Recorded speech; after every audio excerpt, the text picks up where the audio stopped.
देखिए, सबसे पहले तो बहुत ही बदकिस्मती है कि आए दिन इस तरह के जो वहाँ हादसात होते हैं और ख़ासकर पुंछ राजौरी एरिया में, जिसमें हमारे जवान, हमारे पैरामिलिट्री फोर्सेस के लोग इस वक्त शहीद हो रहे हैं लगातार। तो ये तो अपने आप ही उन खोखले दावों को नंगा कर रहा है जो हमारी भारतीय सरकार जम्मू कश्मीर को लेकर पिछले 4-5 साल से कह रही है कि हम वहां पर सिचुएशन को कंट्रोल किए हैं और हालात सुधरे हैं। और ये सेक्टर जो है पुंछ राजौरी वाला सेक्टर, ये ऑलमोस्ट पिछले 20 साल से पीसफुल था।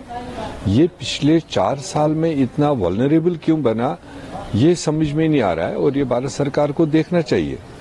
और अभी जो आप कह रहे हैं कि अखनूर सेक्टर में कोई 2 मिलिटेंट मारे गए, चलो वो तो पुलिस और पैरामिलिट्री फोर्सेस अपना काम करेंगे और उनको तो हमेशा सराहना इस बात के लिए है कि वो देश के लिए लड़ते हैं।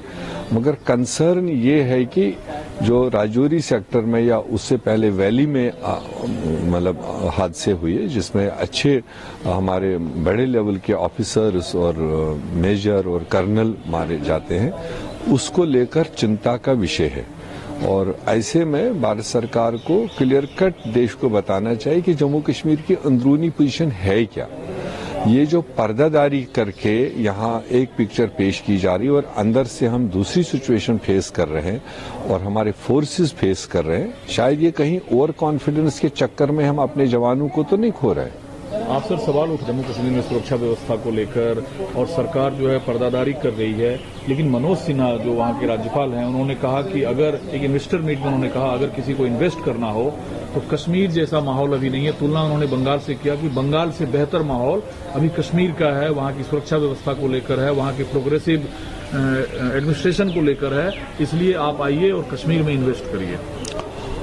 हम तो कश्मीरी होने के नाते किसी किस्म का भी बेहतर सिचुएशन वहां बने, लोग आए इन्वेस्ट करें, उसका तो ऑलवेज वेलकम है। मगर जिस तरीके से वो पेश कर रहे हैं, 4 साल से तो यही पोस्टर तो बड़े चढ़ाए जाते हैं, मगर अगर आप अंदरूनी देखेंगे जितना उन्होंने दावा किया उसका 1% भी अभी 4 साल में इन्वेस्टमेंट जम्मू कश्मीर में नहीं आया।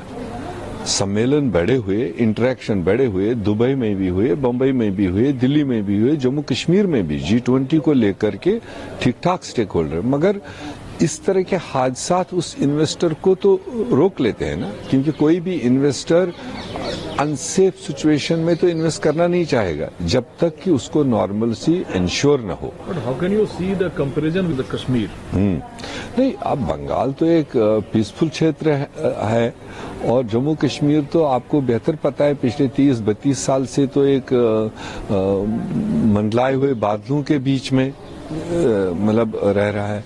तो ऐसे में जब तक ना वहां पर इंटरनली बेहतर सिचुएशन हो, लॉ एंड ऑर्डर बेहतर हो, जमहूरी अदारे अपने काम करें, इलेक्टेड अदारे अपने काम करें, ये सारे इंग्रेडिएंट्स हैं जो माहौल को बेहतर बनाने के लिए।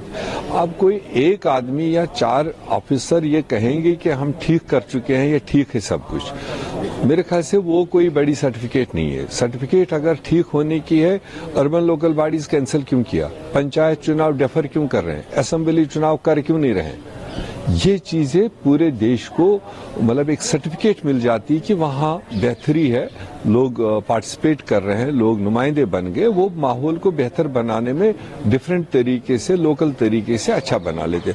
मगर वो तो जमहूरियत को ही गला काट रहे हैं। जितने भी लेवल की इलेक्टेड बॉडीज थी वो सब खत्म होती जा रही हैं, तो उसको डेफर ही करते जा रहे हैं। वो सबसे बड़ा एलिमेंट है इसमें। लोगों को जब तक ऑन बोर्ड नहीं लिया जाएगा, लोगों की भागीदारी इस सिस्टम में नहीं होगी, तो अकेले एक मनोज सिन्हा जी या 4 अधिकारी तो जम्मू कश्मीर के लोगों के एस्पिरेशन को हल नहीं कर सकते हैं।